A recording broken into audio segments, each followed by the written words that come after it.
네, 안녕하십니까. 한국화장품 전문가협회 협회장 양일훈입니다. 반갑습니다. 자, 제가 시대 고시를 통해서 여러분과 함께 맞춤형 화장품 조제관리사에 대한 강의를 할 수 있어서 정말 재미있게, 그리고 여러분들 꼭 여러분 이 시험에 합격할 수 있도록 제가 만드는 그런 책임감을 가지고 열심히 한번 강의를 한번 해보도록 하겠습니다. 자, 그러면 먼저 화장품 영업자에 대한 얘기를 좀 말씀드려야 되는데, 화장품을 판매를 해서 영업의 어떤 이득을 얻게 되는 그 과정에 대한 영업자가 우리가 기존에 2020년 3월 13일 이전에는 화장품 제조업자하고 화장품 책임 판매업자, 즉 제조업자는 화장품을 만드는 사람이죠. 그리고 화장품 책임 판매업자는 만든 제품을 시장 출하를 해서 유통 판매를 하는 사람입니다. 그래서 2020년 3월 13일 이전까지는 그 두 가지 영업자밖에 없었는데 3월 14일부터는 한 가지 영업자가 추가가 됐습니다. 바로 맞춤형 화장품 판매업자라는 게 신규로 만들어지게 된 거죠. 맞춤형 화장품 판매업자라고 하는 것은 책임 판매업자가 시장에 유통 판매를 했던 것에서 좀 더 고객의 피부 타입이라든가 선호도에 맞춰가지고 좀 더 자세하게 고객의 피부에 맞춰서 제품을 조제를 해서 판매할 수 있는 그런 조제관리사를 두고 판매업자로서 영업을 할 수가 있다는 얘기죠. 그래서 바로 여러분들이 바로 이 조제관리사 자격증 합격을 하게 되면은 맞춤형 화장품 판매업을 할 수도 있고, 또한 이 업자에 소속이 돼서 여러분들이 전문성 있는 화장품을 조제해주는, 즉 약국에서 약사가 약을 이 조제를 하듯이 화장품을 즉석에서 고객한테 조제를 해줄 수 있는 그런 전문성 있는 일을 할 수 있게 됐습니다. 자, 그래서 그러면 좀 더 제가 화장품 영업자에 대해서 하나씩 좀 알아보게 되면은, 화장품 영업자는 먼저 화장품을 제조하는 제조업자가 있죠. 이 제조업자는 등록을 해야 됩니다. 등록해서 영업을 할 수가 있는데, 화장품을 직접 제조하는 게 당연하죠, 그죠? 직접 제조할 수도 있고, 또 하나는 위탁을 해서 제조를 할 수도 있죠. 자기가 만들 수도 있지만은 그 만들 수 있는 공장에다가 위탁해서 제조를 할 수가 있습니다. 물론 모든 품질 관리, 안전성 관리를 다 해야 되겠죠. 그리고 화장품의 포장이라고 하는 것은 1차 포장과 2차 포장이 있는데, 그 1차 포장이라고 하는 것은 화장품의 내용물이 닿는 포장입니다. 그러니까 튜브에 어떤 크림이 있다, 보습 크림이 있다 그러면요, 그 튜브가 바로 내용물, 즉 보습제가 들어있는 그 크림의 내용물이 바로 직접 닿는 거기 때문에 그 튜브가 바로 1차 포장이 되는 거고, 그 다음에 그 튜브를 감싸고 있는 단상자 있죠, 카톤이라 하는데, 이 단상자가 바로 2차 포장이 됩니다. 이처럼 제조업자는 1차 포장, 즉 내용물을 제조하는 업자이기 때문에 내용물이 닿는 1차 포장까지를 할 수가 있는 그 업자가 되겠습니다. 그래서 여기 나온 대로 화장품 제조업자는 화장품에 직접 제조를 하고, 두 번째는 화장품의 위탁 제조도 할 수가 있고, 그 다음에 화장품의 1차 포장까지를 만들 수 있는 그런 영업자가 되겠습니다. 두 번째는 이제 말씀드린 대로 화장품의 시장에 유통 판매를 하시는 업자가 되는데, 그게 바로 화장품 책임 판매업자입니다. 이 화장품 책임 판매업자도 마찬가지로 등록하는 겁니다. 식품의약품안전청장에 우리가 등록을 하는 그런 과정이 필요합니다. 그래서 이 사람이 하는 일은 직접 제조한 화장품을 유통 판매할 수 있다. 그러니까 이 책임 판매업자 같은 경우는 유통 판매만 하는 게 아니고 직접 제조도 할 수 있습니다. 그럴 때는 물론 제조업자 등록을 해야 되겠죠. 그래서 직접 제조도 하고, 그 다음에 여기 나온 대로 유통 판매를 할 수가 있다라고 돼 있죠.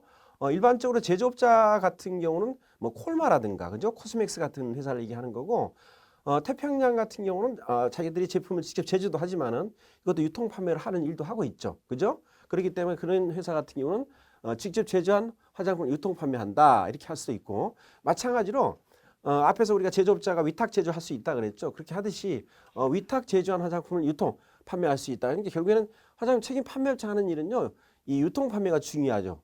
그리고 세 번째는 수입한 화장품, 외국에 수입한 제품을 시장에 유통 판매할 수 있는 것도 마찬가지로 화장품 책임 판매업자 하는 일이고, 하나 더 추가되게 되는 게 수입을 형을 해가지고 거래를 목적으로 화장품을 알선 수여하는 겁니다. 그러니까 자기가 직접 이렇게 수입해가지고 직접 유통 판매 한 게 아니고, 그걸 또 다른 사람이 유통 판매할 수 있도록 우리가 제공해 줄 수 있는 그런 것도 마찬가지로 화장품 책임 판매업자가 하는 일이 되겠습니다. 그래서 되게 보게 되면은 화장품 책임 판매업자 같은 경우는 뭐 이니스프리라든가, 그죠? 네이처 리퍼블릭, 이런 것이 바로 화장품 책임 판매업자가 되는 거죠. 자, 그렇게 해서 이제 두 가지 영업군이 2020년 3월 13일 이전에 있었죠. 그런데 드디어 2020년 3월 14일을 기점으로 해서 새로운 바로 화장품 영업자가 생긴 겁니다. 바로 그게 맞춤형 화장품 판매업자가 생긴 겁니다. 뭐라고요? 맞춤형 화장품 판매업자. 그 맞춤형 화장품 판매업자는 필히 맞춤형 화장품 조제관리사를 두고 영업을 해야 됩니다. 그래서 바로 이 내용, 이 과목 자체가 바로 맞춤형 화장품 조제관리사 그런 맞춤형 화장품 판매업자의 실무자가 되겠죠. 실무자를 우리가 양성하기 위해서 우리가 구인하기 위해서 우리가 이런 전문성 인을 하는 바로 맞춤형 화장품 조제관리사를 우리가 기본적으로 시험을 봐야 되겠죠. 국가 자격증이 돼가지고 그죠? 그럴 때 그렇다면 제가 간단하게 맞춤형 화장품의 개념을 말씀드리면요. 여기 나온 대로 그전에는 생산자 중심으로 다량의 제품을 만들어가지고 나왔죠. 미리 제품을 대량 생산해서 우리가 피부 타입을 맞춰서 판매를 했었는데 지금은 소비자 중심입니다. 이제는 모든 어떤 화장품뿐만 아니고 모든 어떤 음식도 그렇고 뭐 화장품 그 식품도 그렇죠. 그리고 옷도 그렇죠. 의류도 그렇고 여러 가지 모든 것들이 고객의 개인 맞춤식으로 많이 지금 진행이 되고 있는데 그래서 바로 이제 화장품도 마찬가지로 맞춤형 화장품이 나오게 됐는데 이처럼 미리 제품을 대량 생산했던 것이 기존의 방법이라 그러면 지금은 즉석에서 소량 생산합니다. 그러니까 고객이 필요한 것, 피부 타입이 또 변화가 됐잖아요. 그죠? 그렇기 때문에 그때 맞춰가지고 우리가 소량 생산해서 고객한테 제품을 그때 맞춰서 맞춤형으로 제품을 공급한다는 거. 더 나아가서 이제 불특정 다수 소비자 대상으로 했다 그러면 지금은 개별 소비자.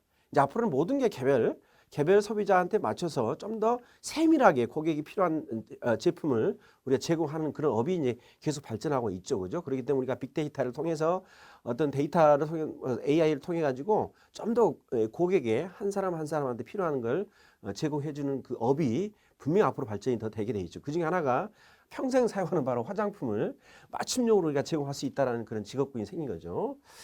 그리고 이제 기존에 미리 생산했었죠. 근데 지금은 즉석에서 소비자 요구에 따라서 즉석에서 혼합한다는 것이 아주 새로운 형태가 되고 있습니다. 밑에 같은 말인데 제가 이 과거에 저는 화장품 쪽의 강의만 벌써 한 35년 이상 강의를 하고 있는데 80년도 중반에 저는 시작을 했거든요. 그래서 80년도 후반, 즉 90년 초반하고 80년 후반에 어떤 제품이 있었냐면 그때는 물론 수입된 제품이었었는데 미국에 수입된 제품 중에서 A사라는 제품이 어떤 게 있었냐면요. 클렌저도 두 가지예요. 그리고 토너는 한 가지. 그리고 세럼도 세럼은 따로 있질 않아요. 그냥 크림이 두 가지입니다. 그리고 팩도 두 가지 해가지고 한 6가지에서 한 8가지 정도 제품이 기본 라인이 있고 거기다가 에디티브라 해가지고 첨가제라는 제품이라는 게 있습니다. 그게 이제 인퓨전이라는 인퓨전이라는 말은 추가로 넣어준다는 얘기인데 그러한 어떤 제품들의 원료가 한 20가지가 있었어요. 그 20가지의 대표적인 기억나는 게 알로에, 뭐 알란토인, 그리고 뭐 파파야라고 파파인 성분이라는 거 각질 제거제가 있거든요. 그 다음에 뭐 레몬그라스라든가 그리고 그때 당시는 알로에가 가장 많이 사용했던 것 같아요. 내 기억에. 그죠? 이런 것들이 소량으로 한 30에서 한 50ml 정도로 소량으로 작은 용기 한 20가지가 있었어요. 그리고 어떻게 했냐? 클렌저도 왜 두 가지냐면요. 클렌저란 말은 피부에 있는 걸 제거하는 거잖아요. 그죠? 그러다 보니까 지성 피부는 제거를 많이 해야 되겠죠. 여드름도 그렇고. 그 다음에 건성과 예민은 많이 제거를 하면 안 되거든요.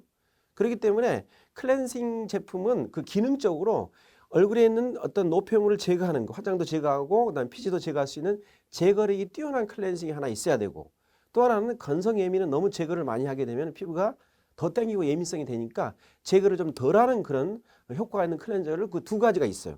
여기다가 지성 여드름에는 좀 더 지성 여드름이란 한 가지 피부 타입이 아니고 지성의 정도가 심한 사람이 있고 지성의 정도가 좀 덜한 사람이 있잖아요. 그럴 때 지성의 정도가 좀 더 심한 사람 거기다가 레몬그라스 그리고 뭐 티트리 같은 것을 아까 말씀드렸던 인퓨전 첨가제가 이렇게 한 30에서 50ml짜리를 추가로 이게 혼합해서 그때 판매를 했었거든요.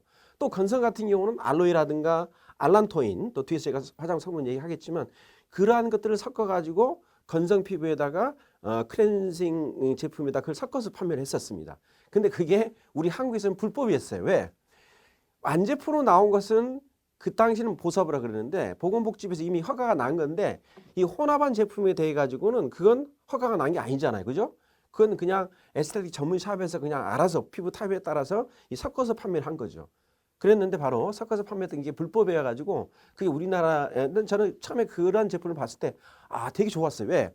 지성 피부도 너무 다양하기 때문에 그때그때 고객의 피부 타입에 따라 가지고 그 알로에라든 뭐 지성이니까 당연히 로즈메리 그리고 티트리가 있는데 그걸 섞게 되는데 섞어서 좀 더 섞는 양에 따라서 피지를 제거하는 효과가 더 높아질 수도 있거든요. 또는 좀 줄일 수가 있는데 이렇게 해가지고 제품을 혼합해 준다는데 되게 제가 흥미를 가져가지고 마치 제가 약사처럼 그런 어떤 흥미를 가지고 제가 그 제품을 되게 관심 있게 그걸 이렇게 처방해서 판매를 했었는데 그 당시는 그게 불법이었습니다. 말씀드린 대로 이 혼합한 제품에 대해서는 허가가 안 났거든요. 그죠?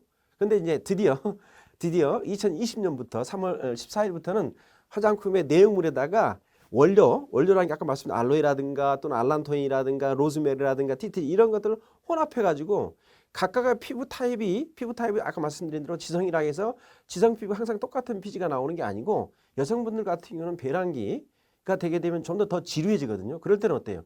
좀 더 피지를 더 많이 제거시켜주는 뭐 레몬 알죠? 레몬그라스라는 게 있는데 그걸 집어넣게 되면 좀 더 피부에 있는 피지를 더 많이 제거를 할 수가 있거든요. 그럴 때는 배란기 때 레몬그라스를 좀 더 혼합해서 그 제품을 어떻게 해요? 사용하게 되면 훨씬 더 어때요? 그 피부가 변하는 것에 따라서 피부 타입이 지성이지만 더 지성이 될 때 그럴 때 피부 타입을 어떻게 해요? 좀 더 아까 말씀드린 그런 원료를 혼합해 가지고 사용을 하게 되면 더 클렌징 효과가 더 뛰어나게 되는 거죠. 반대로 얘기할까요? 피부가 어떤 날은 좀 이 지성이지만 예민할 때가 있잖아요. 그죠? 그럴 때는 어떻게 해야 됩니까? 지성 그 클렌저에다가 예민용 이런 원료 뭐죠? 알로에라든가 알란토인이라든가 요즘에 병풀이 있죠. 이런 것들 혼합해서 주게 되면 어떻게 돼요? 그 예민성을 좀 진정해 줄 수가 있잖아요. 제 의미 알겠죠? 이런 식으로 과거에는 우리가 불법이었지만 지금부터는 뭐 2020년 3월 14일 이후부터는 뭐 바로 이처럼 내용물에 원료를 혼합할 수 있는 새로운 직업군이 생겼다는 얘기예요. 얼마나 좋은 거죠. 그죠? 그렇기 때문에 여러분들 이걸 잘 이해하시게 되면은 정말 우리나라에서 이게 최초로 나오는 국가 자격증이거든요. 외국에서는 이걸 시행한 게 없습니다. 그래서 여러분들 이걸 자격증 취득하셔가지고 우리나라에서 물론 활동도 하시겠지만은 이런 여러 가지 그 내용물에다 원료 혼합하는 그런 임상이 많이 생기게 되면요. 그런 임상이 축적이 되는 걸 가지고 여러분들이 외국에까지 나가셔가지고 정말 여러분들이 그런 전문성을 외국에까지 펼칠 수 있는 그런 기회가 되길 바라겠습니다. 좀 나중에 또 제가 강의하면서 하나씩 말씀을 드리도록 할게요. 자, 그러면 이게 나온 대로 맞춤 화장 개념은 말씀드린 대로 그전에는 그냥 대량 생산했던 걸 피부 타입을 맞춰서 공급했던 걸 지금 어떻게 한다고요?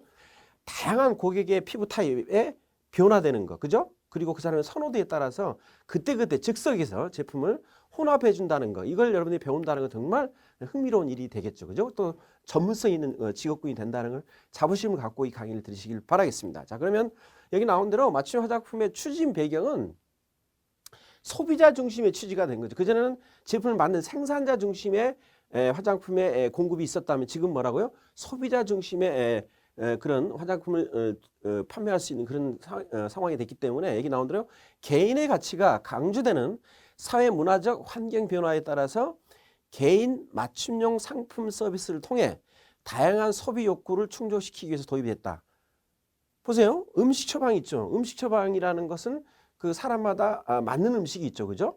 그런 음식 처방, 체질은 양의 음식을 먹어야 되고, 그죠? 그러니까 속이 찬 사람은 인상 같은 게 양의 음식이거든요. 그렇게 처방할 수 있는 그런 것도 필요하고, 그 다음에 운동 처방도 개인 체질에 따라 사상 체질에 따라 가지고 우리가 상체가 발달한 사람, 하체가 발달한 사람이 있죠. 거기에 따라서 운동 처방 따로 할 수 있다는 거 있는데, 그런데 화장품은 거의 음식처럼 남녀노소 모든 사람이 평생 사용하는 건데 그에 대한 처방에 대한 게 없었잖아요. 그죠? 근데 드디어 마치 물론 약 처방은 아니지만은 약은 굉장히 인체에 효과가 강하기 때문에 그건 위험하죠. 근데 우리는 어때요? 인체 작용이 경미한 그런 화장품을 얼마든지 처방해 가지고 피부 타입에 맞춰서 제품을 주게 되면요. 저는 진짜 피부 미용에 대한 문제가 질병이 아닙니다. 미용에 대한 문제는 분명히 예방이 가능하고 관리가 가능하다는 걸 저는 확신하고 있습니다. 그래서 바로 맞춤 화장품 처방을 통해서 좀 더 고객한테 좀 더 그 필요한 내용을 여러분이 공급할 수 있는 전문성이 있는 그런 직업군이 전문가가 되시길 바라겠습니다. 아시겠죠? 자, 그러면 과거에 우리가 이걸 진행하기 위해서는요, 아무래도 제품을 이렇게 내용물의 원료를 혼합하거나 또는 내용물의 내용물을 혼합하거든요. 그러다 보니까 미생물 오염이 될 수가 있죠. 그죠? 이런 문제. 그리고 또 오염 이렇게 섞다 보면 균일하게 섞여지지 않을 수가 있죠. 그렇기 때문에 이거에 대한 그 문제점에 대해 가지고 우리가 시범 운영을 했습니다. 시범 사업을 전국에 실시를 했는데 그러한 것들이 지금 한 3년 동안 진행하면서 문제점을 많이 보완했지만 앞으로도 보완할 점이 많이 있다고 좀 생각을 하고 있습니다. 자, 그래서 과연 이런 식으로 뭐 이런 피부 식별을 통해서 좀 더 진단기를 통해 가지고 좀 더 고객의 피부 타입을 정확히 파악해 가지고 피부에 맞는 제품을 좀 더 이렇게 우리가 처방해 주고 조제할 수 있는 그런 이게 이렇게 이런 식으로 진행이 됐었습니다. 주로 했던 게 색조 화장이라든가 또는 이거 세럼은 섞기가 좋잖아요. 그죠? 흔들면 거의 섞어지기 때문에 그래서 세럼으로 주로 많이 진행했던 것 같아요. 그러면 우리가 맞춤 화장 판매업이 앞으로 발전하기 위해서는요. 그 사람만의 특별함이 있어야 되겠죠. 그죠? 특별한 거, 스페셜티가 필요한 거고 특별함이 있어야 되겠죠. 그죠? 특별하다는 얘기는 바로 그 의사도 그런 게 있죠. 명의가 있고 일반 의사가 있죠. 그렇다니 명의는 뭐 특별한 약을 쓰거나 특별한 기계를 쓰는 게 아니고 그 사람 많은 임상을 통해 가지고 환자에 대해서 다른 일반 의사보다는 효과를 더 많이 냈기 때문에 명의가 됐는데 바로 여러분도 이제는 그 고객만을 위한 어떤 처방을 많이 하다 보면은 여러분만의 그런 특별함이 생길 겁니다. 그래서 그런 특별함을 만드는 거하고 그 특별함을 표현하는 시그너처가 필요하겠죠. 그죠? 그리고 더 나아가서 이제 드디어 지금 물론 많이 발전하고 있지만 피부를 진단하는 게 문진만 하는 게 아니고 여러 가지 다양한 디바이스를 통해 가지고 피부를 좀 더 세밀하게 진단할 수 있는 것도 많이 발전할 것이고 또 그러한 것들에 대한 게 많이 쌓여서 빅데이터가 되게 되면 좀 더 고객의 피부 타입을 좀 더 분류를 잘 해서 좀 더 효과를 낼 수 있는 그런 제품을 처방할 수가 있겠죠. 그래서 디지털 랩도 발전할 수 있는 거고 그 다음에 더 나아가서 우리 맞춤형 화장품 조제관리사는 내용물과 원료를 우리가 제공을 받는데 누구한테 제공을 받냐면요. 화장품 영업자 중에서 화장품 판매업자, 책임 판매업자, 이 책임 판매업자한테 내용물과 원료를 받기 때문에 굉장히 좋은 파트너를 그 사람이 좋은 내용물과 원료를 공급해 줘야 되기 때문에 좋은 파트너를 만나는 것도 일단 되게 중요한 겁니다. 그래서 여러분들이 앞으로 맞춤 화장품 판매업을 하기 위해서는 좋은 바로 훌륭한 굿 파트너 누구? 화장품 책임 판매업자를 만나는 게 되게 중요하다는 얘기입니다. 자, 그래서 여기 나온 대로 맞춤 화장품의 정의는 내용물과 내용물을 혼용할 수 있다라고 하는 거, 혼합하는 거. 그리고 또는 내용물에다가 식약처장이 정한 원료를 혼합할 수 있다라고 하는 거. 이건 뒤에 제가 자세히 또 말씀드릴 겁니다. 그리고 내용물 중에서 좀 큰 내용물을 소분해서 판매할 수가 있다는 얘기죠. 큰 내용물을 어떻게 한다고요? 소분한다. 근데 그 화장품의 내용물이라는 게 제조도 되는 것좀 수입되는 제품도 포함이 되는데 그 내용물은 바로 화장품의 내용물은 세 가지입니다. 하나는 반제품, 벌크 제품, 완제품이 있는데 그중에 1차 포장, 제가 1차 포장이 뭐라 했나요? 내용물이 닿는 그런 포장 용기를 얘기했었는데 1차 포장에 충진하기 직전에 내용물을 바로 벌크라고 합니다.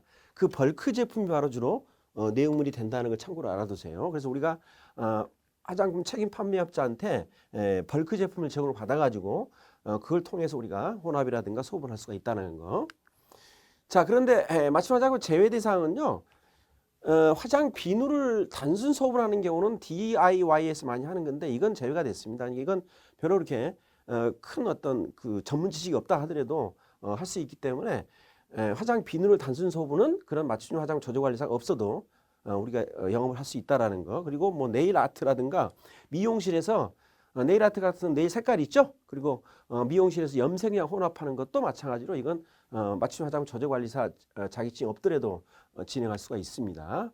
그래서 제가 1회 시험을 봐가지고 자격증을 취득을 했습니다. 그래서 3월 13일 날 이렇게 취득을 한 걸 좀 보여드리는 겁니다. 저도 공부 엄청 한 거죠. 그 다음에 저도 제가 맞춤 화장품 판매업을 신고를 했습니다. 말씀드린 대로 맞춤 화장품 판매업은요 등록이 아니고 신고라는 거. 그래서 제가 지금 운영을 하고 있고요. 자, 그러면 맞춤 화장품 조제관리사가 어떤 부분을 좀 많이 잘 알고 전문성이 알고 있어야 되느냐에 대한 얘기인데 기본적으로 피부하고 왜 다양한 피부 타입에 따라서 다양한 화장품의 원료 내용물을 우리가 혼합 또는 소분하는 거기 때문에 화장품에 대한 지식, 그러니까 피부하고 기본적으로 화장품의 원료에 대한 지식이 있어야 되겠죠. 그죠? 그런 다음에, 그죠? 그런 다음에 그거에 대해서 우리가 이제 고객한테 직접 조절해 주는 거니까 그 원료나 내용물에 대해서 확실하게 뭐 고객의 피부에 어떤 부작용이 생겨서는 안 되잖아요. 그렇죠? 그렇기 때문에 안전 관리가 정말 중요합니다. 안전 관리. 그리고 이제 뒤에서 하겠지만 품질 관리, 품질 안전 관리를 굉장히 중요시하게 강조를 하고 있습니다. 그렇기 때문에 시험 문제도 화장품의 이런 피부나 화장품의 원료에 대한 것도 있지만요. 그 원료를 어떻게 하는 거? 제조하는 거 물론 제조업자가 하는 일이죠. 근데 제조업자가 하는 일도 여러분이 공부를 하셔야 됩니다. 그리고 여러분이 판매를 하기 때문에 책임 판매업자 하는 일도 알고 있어야 되거든요. 그렇기 때문에 그 책임 판매업자 그리고 제조업자가 특히 원료에 대한 그런 안전이라든가 품질 관리에 대한 얘기를 뒤에서 계속 강조를 하는데 그러한 것들이 여러분들 지식을 알고 있어야 되고 특히 안전에 대한 게 바로 위생관리가 포함이 되겠죠. 그죠? 그러한 지식이 필요하는데 바로 이것들이 바로 화장품 이 저제관리사 시험에 나오는 내용이 되겠습니다. 자, 그러면 말씀드렸던 우리 맞춤 화장품 저제관리사가 사용할 수 있는 내용물은 벌크라 그랬죠? 벌크라는 게 이처럼 완제품이 아니에요. 완제품은 우리가 시중에 유통 판매되는 제품을 얘기하는 거고 벌크 제품이라는 게 이런 링게르병처럼 이렇게 비닐로 되어 있는데 이런 식으로 따로따로 나와 있습니다. 이게 뭐 노화용, 그 다음에 진정용, 그 다음에 뭐 이렇게 스팟이라는 말은 여드름에 쓰겠죠. 그죠? 그 다음에 오일용 이런 식으로 피부 타입을 나눠가지고 벌크 제품이 베이스가 있겠죠. 그죠? 베이스. 거기다가 이제 뭘 섞을까요? 원료를 혼합하는 거죠. 근데 그 원료도 이런 식으로 주사기를 이용했는데 좀 있어 보이잖아요. 좀 전문성 있어 보이죠. 이런 식으로 제품을 지금 만들어서 판매를 하고 있는 회사가 있습니다. 내용물, 원료. 자, 이런 식으로 진열을 하는 겁니다. 이건 내용물이 되겠고 그다음 원료를 이렇게 주사기에다 집어넣어 가지고 그때그때 필요한 데다 이렇게 주입을 해서 그러니까 주입한다는 말은 무슨 말일까요? 혼합한다는 얘기죠. 그죠? 간단히 얘기해서 토너 같은 경우는 100ml짜리 미스트가 있잖아요. 그러면 한 80ml 정도는 베이스를 넣고 그러니까 토너에 화장수의 베이스가 80이 되는 거고 그 이외에 20이 뭐냐? 그게 이제 원료.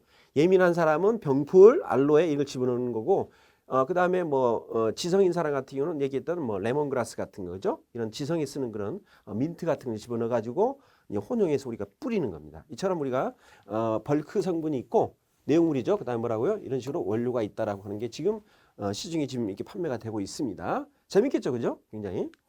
자, 그다음 좀 자세히 보게 되면 이렇게 나와 있고요. 그렇다면 여러분들 일단은 바로 이제 국가 자격증을 따는 게 중요하죠, 그죠? 그래서 맞춤 화장품 저제관리사 국가 자격 시험에 대해서 제가 간단하게 설명을 드리도록 하겠습니다. 여러분들이 많은 그 유튜브에 나와 있는 내용을 보시면 되는데 그렇지만 제가 간단히 설명드리게 되면 일단은 뭐 주관은요 식품의약품안전처에서 위탁을 해서 한국 생산성 본부에서 진행하고 있고요. 그리고 시험 문제 구성은 4과목입니다. 그리고 문제는 100문항입니다. 100문항. 100문항 중에 20문항은 주관식, 단답형이고 80문항은 선다형, 객관식이 되고요. 총점은 1000점 만점이 되어 있습니다. 왜 1000점이냐면요. 그냥 한 문제당 1점 하면 되는데 왜 1000점이냐면요.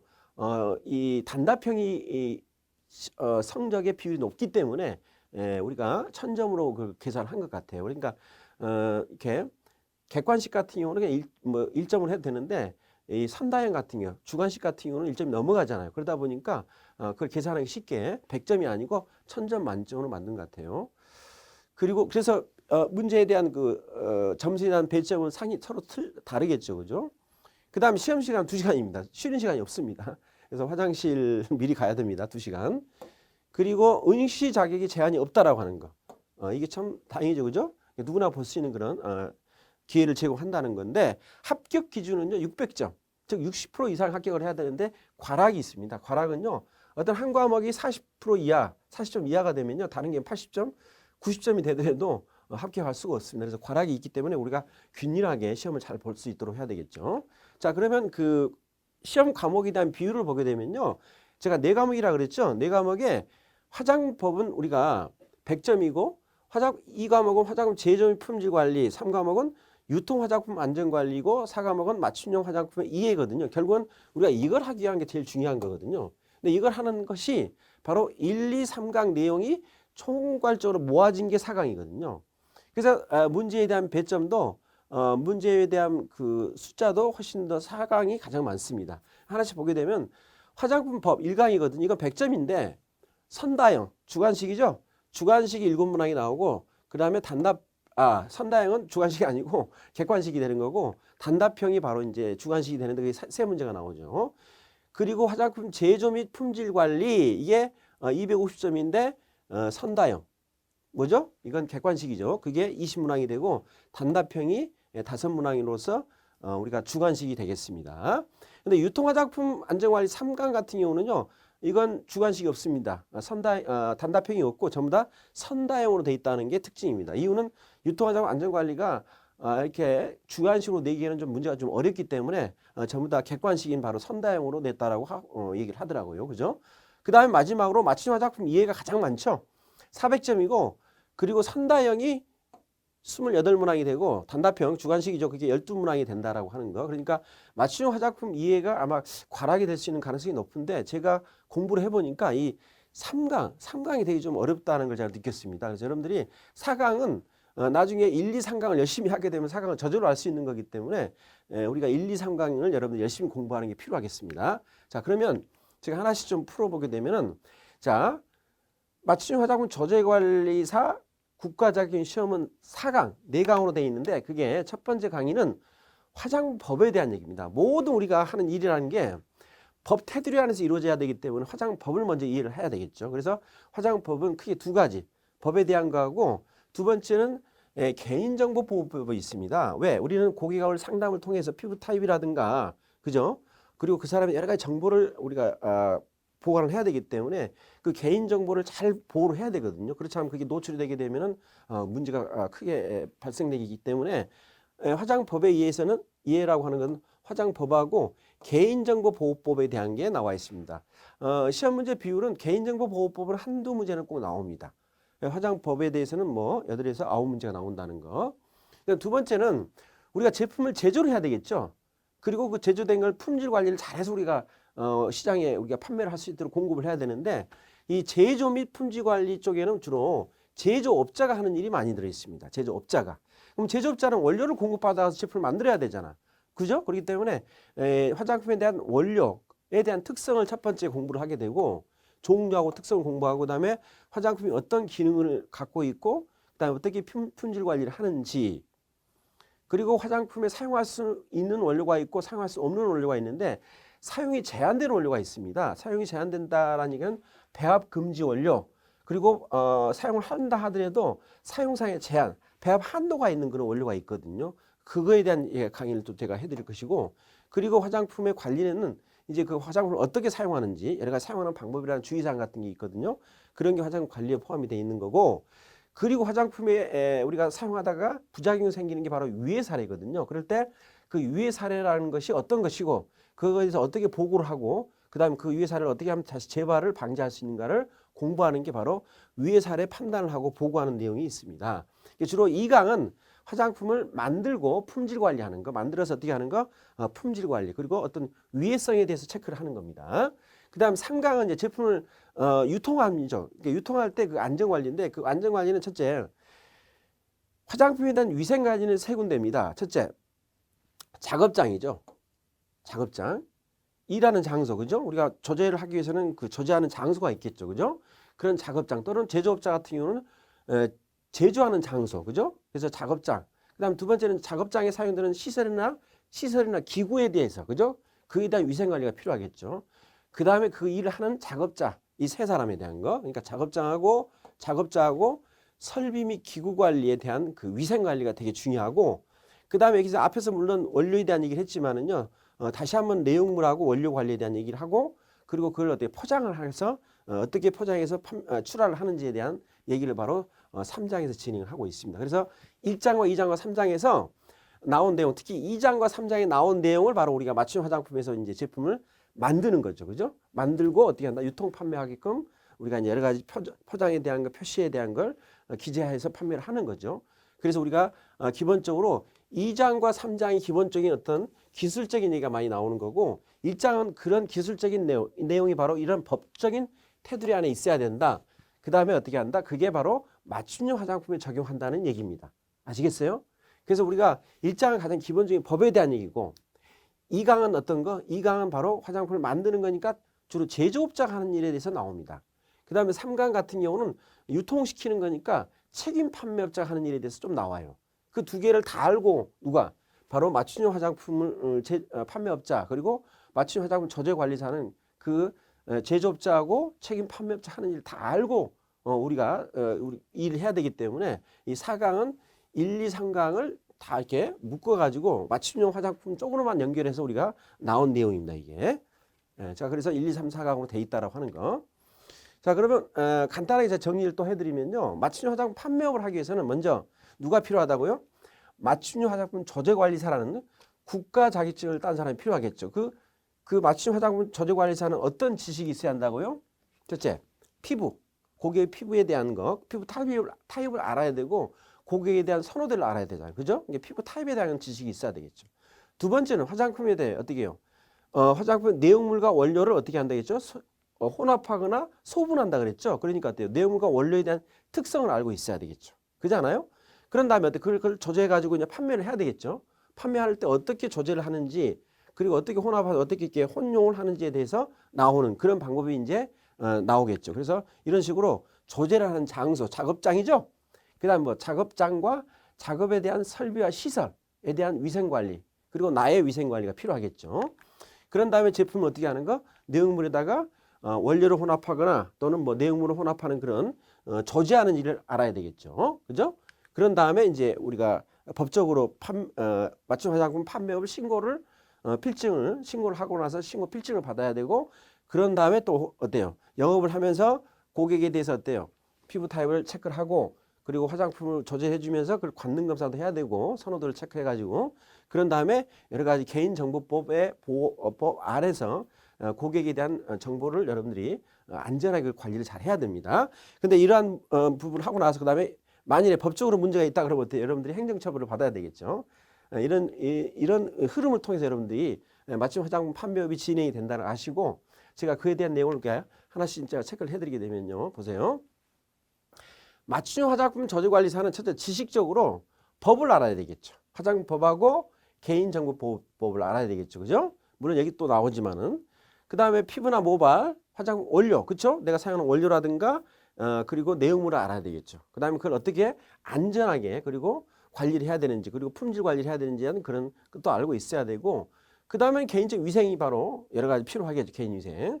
그 다음에 작업장에 대한 것은 위생 기준, 뭐 위생 상태라든가 작업장이 이렇게 청정도라든가 온도나 습도라든가 이런 것들을 잘 유지를 해야 되겠죠. 그리고 작업장이 바로 시설, 설비 및 기후 관리 이런 것들을 어떻게 소독을 하는가 잘 우리가 위생적으로 잘 보관을 해야 되겠죠. 그죠? 또한 혼합을 시킬 때 위생적인 그런 용기에다가 혼합을 해줘야 되겠죠.